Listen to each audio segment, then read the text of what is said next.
तो दोस्तों, एक और नया दिन और मैं बलजीत परमार हाजिर हूँ एक नई कहानी, एक नया किस्सा लेकर। आज हम बात करेंगे उस एक बड़ी घटना की जिसको लेके देश की जो इंटेलिजेंस एजेंसीज हैं, हमारा डिफेंस का जो तंत्र है सब, वो कुछ परेशान नज़र आ रहे हैं। ऐसे लगता है कि पाकिस्तान की आईएसआई एक बहुत बड़े हमले की तैयारी में है। ऐसा भी लगता है कि कुछ हमारी एजेंसीज ने टेलीफोनिक कन्वर्सेशन इंटरसेप्ट की लगती हैं। कुछ टेक्निकल इंटेलिजेंस इनको रिसीव हुई है अभी की नहीं, आज से कोई 3-4 महीने पहले से। अगर हम पिछले 6 महीने की एनआईए की गतिविधियों पर नज़र डालें तो लगता है कि एक पिछले 6 महीने से एक बहुत बड़ा कंसल्टेड ऑपरेशन चलाया जा रहा है, जिसमें जितने बड़े क्रिमिनल गैंग्स हैं उनके तार टेररिज्म के साथ जोड़ के देखे जाने लगे हैं। आईएसआई के कुछ डिज़ाइन, कुछ उनके मंसूबे सामने आए हैं जिससे ये अंदेशा भली भांत लगाया जा सकता है कि 2008, उसके पहले का 93 का बॉम्ब ब्लास्ट, उसके बाद 2008 का आतंकी हमला, वो 15 साल थे, अभी 15 साल फिर पूरे होने वाले हैं 2008 के हमले को 2023 में। तो कहीं ना कहीं आईएसआई का जो साइक्लिक एक एक्शन होता है, एक फिक्स समय के बाद जो आईएसआई करती आई है, उसी तरीके से लगता है कि आने वाले कुछ महीनों में एक बड़ा आतंकी हमला फिर किए जाने की कोशिश की जाएगी। देखने वाली बात ये होगी कि हमारी एजेंसीज उसको रोकने में कामयाब रहेंगी या फिर कोई बड़ा हादसा होने वाला है। जितनी इसके कई सारे कारण हैं, अगर आप इस क्रोनोलॉजी को समझें, पिछले 6 महीने से गुजरात में बहुत बड़े ड्रग के सीजर्स हुए हैं। हज़ारों करोड़ों रुपये का 2 नंबर का पैसा, unaccounted money, underground underworld organisation के पास पहुंच चुका है। ये बहुत बड़ी साजिश है।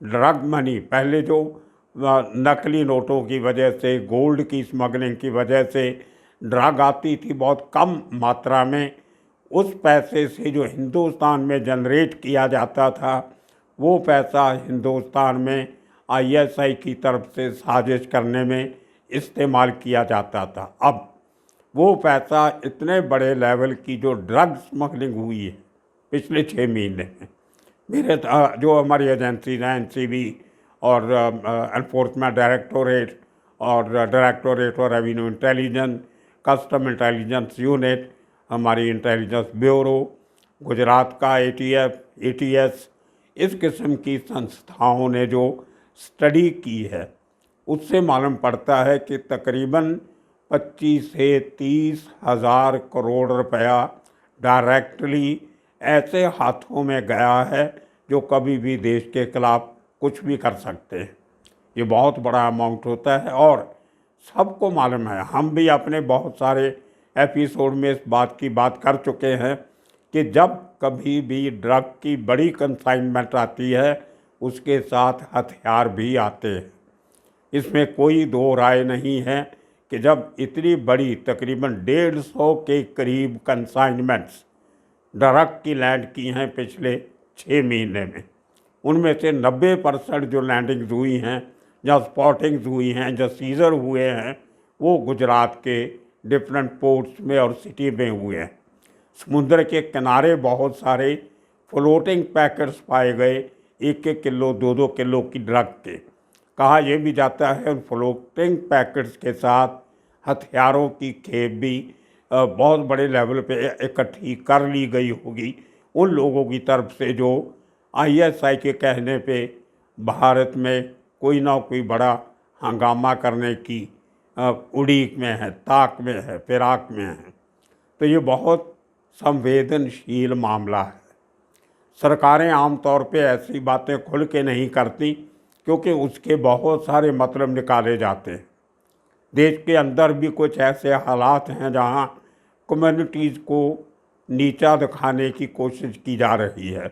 वहाँ से लोगों में एक जो सामाजिक अनरेस्ट पैदा होता है, उनकी जो भावनाएं हर्ट होती हैं, उनकी उन रिलीजियस फीलिंग्स का फ़ायदा उठाते हुए पाकिस्तान की आईएसआई हमेशा ही ऐसा कोई ना कोई काम करती है जिससे हिंदुस्तान के ओवरऑल इंटरेस्ट को ठेस पहुंचाई जा सके।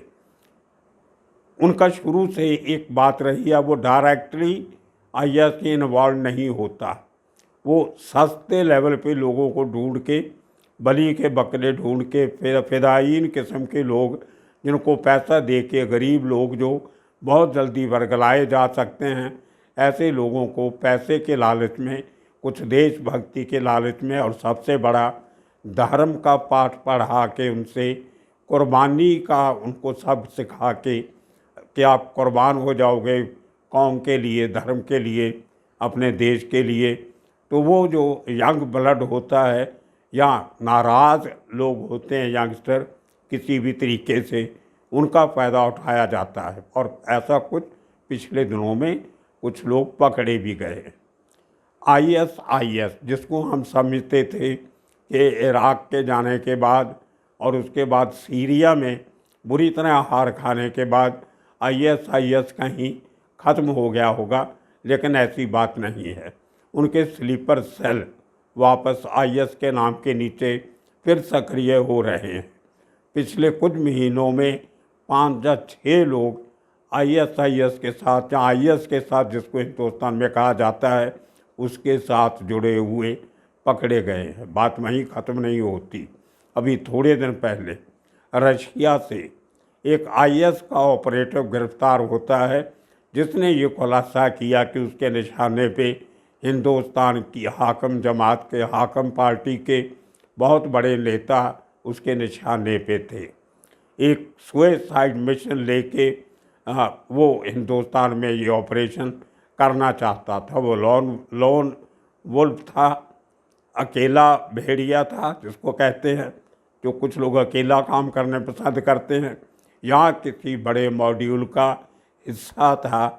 इस बात का खुलासा अभी तक न रशियन एजेंसीज ने किया है, ना भारतीय एजेंसीज ने किया है, और करेंगे भी नहीं, क्योंकि इसके आगे की जो जानकारी होगी वो बहुत ही गोपनीय, खुफिया रखी जाएगी, क्योंकि इसके इम्प्लीकेशन बहुत बड़े होते हैं। उसके अलावा जितने पिछले दिनों में आपने देखा होगा, एक जहाज़ प्राइवेटली ओन्ड छोटा जहाज़ जो समुंदर में गिर गया तूफ़ान में, और उसके बाद टाइड्स के, हाई टाइड के साथ साथ वो हिंदुस्तान के पानी में, इंडियन वाटर्स में आ जाता है, और उसमें से 3 AK-47 बरामद होती हैं। आप देखिए कि अगर एक खाली जहाज़ जो अबैंडन था, डूब रहा था, उसके इंजन में खराबी थी, उसको टो करके एक जगह से दूसरी जगह ले जाया जा रहा था, लेकिन वो टो करने वाली वेसल की रस्सी टूटने के बाद या सगल टूटने के बाद वो जहाज़ अनडिटेक्टेड हिंदुस्तान के शोर पे आ जाता है। भारत की पूरा समुद्र क्रॉस करके हमारे पानी में आ पहुंचता है, और उसको खींच के ला के उसकी तलाशी ली जाती है। तो उसमें से ये 3 ब्रांड न्यू अनयूज्ड AK-47 पाई जाती है। लेकिन उसकी जो इंक्वायरी होती है उसमें जो बात पाई जाती है कि वो जिसका जहाज़ था वो मियाँ बीवी दोनों इंग्लैंड के रहने वाले थे, और उनका किसी टेरर एक्टिविटी से कोई ताल्लुक नहीं था, और वो जो हथियार थे उन्होंने कहाँ से खरीदे थे, उसकी रसीद वगैरह, उसकी सेल परचेज के जो सबूत थे वो भी मिले। लेकिन ये बहुत बड़ा हादसा है। अगर इस तरह का एक जहाज़ हमारे पानी के रास्ते हमारी सतह तक पहुंच सकता है, तो इस किस्म के जानबूझ के लाए जाने वाले जहाज़ भी पहुंच सकते हैं।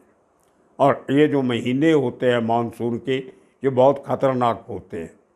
जिन लोगों ने मानसून में समुद्र का हाल देखा है, तो वहाँ पे कोस्ट गार्ड और हमारी पेट्रोल वेसल जो होती हैं, बॉर्डर पेट्रोल, जो वेसल जो होती हैं, वहाँ पे निगरानी रखने वाली कोस्टल वेसल्स वो भी ज़्यादा कारगर सिद्ध नहीं होती, क्योंकि पानी का उछाल बहुत होता है और हवा बहुत तेज़ चलती है, और बोट जो है छोटी वो इतना ऊपर नीचे होती है कि उनको कंट्रोल में रखना मुश्किल हो जाता है, और काफ़ी हद तक कई दिनों तक बोट जो है वो समुद्र में उतरती भी नहीं है। तो ये कुछ मजबूरियां होती हैं अपनी मौसम की, टेक्निकल।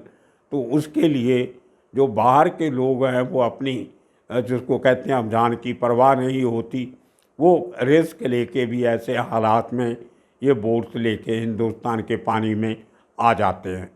स्मगलिंग भी इन दिनों में बड़े तरीके से होती है, लेकिन जो ऑलरेडी हो चुका है, जितना सामान पिछले 6 महीने में हिंदुस्तान में आया होगा, वो 150 कंसाइनमेंट जो ड्रग की आई हैं वो सबसे बड़े खतरे की घंटी हैं। शायद वही एक कारण है कि हमारी एजेंसी जो है वो काफ़ी परेशान भी हैं, सतर्क भी है।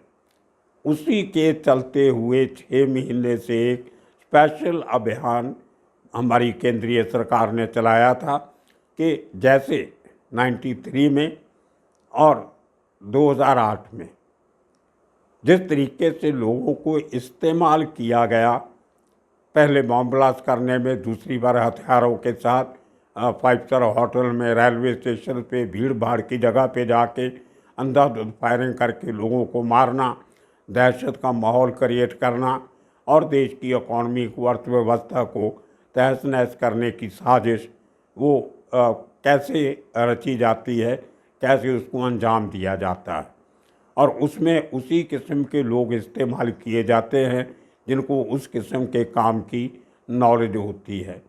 तो जैसे पहले स्मगलर्स का सिंडिकेट नेटवर्क इस्तेमाल किया गया 93 में, उसी तरह स्लीपर सेल्स का इस्तेमाल डेफिनेटली किया गया होगा 2008 के उन 10 लोगों को मुंबई के रास्ते दिखाने में, लेकिन वो बात आज तक सामने नहीं आई। इसी तरह पिछले 6-8 महीने से बहुत सारी ऐसी सूचनाएं हमारी एजेंसीज के पास आई कि ISI हिंदुस्तान के अंदरूनी माहौल का फ़ायदा उठाते हुए जो एक धर्म के नाम पे जो डिवाइड का प्रचार किया जा रहा है, उसका हवाला देते हुए, फ़ायदा उठाते हुए ISI को लगता है आज एक माहौल ऐसा है कि अभी स्ट्राइक किया जा सकता है। उनको रेडीमेड स्लीपर सेल मिलेंगे, रेडीमेड काम करने वाले मिलेंगे, लेकिन जो प्रॉब्लम होती है वही कि उनको दिया क्या जाए, मुआवजा क्या दिया जाए, पैसा। और वो पैसा इतनी बड़ी ड्रग के साथ ऑलरेडी इकट्ठा कर लिया गया है। सबसे बड़ा खतरा बॉर्डर स्टेट्स में है, गुजरात, पंजाब, राजस्थान। ये तीनों में जो पाकिस्तान के साथ बॉर्डर लगता है, वहाँ पे जो क्रिमिनल एलिमेंट हैं वो बहुत सरगर्म हैं। हाँ, गुजरात में वाइट कॉलर एलिमेंट सरगर्म हैं, जो इंपोर्टर एक्सपोर्टर के नाम के नीचे, बहाने के नीचे ड्रग्स स्मगलिंग कर रहे हैं।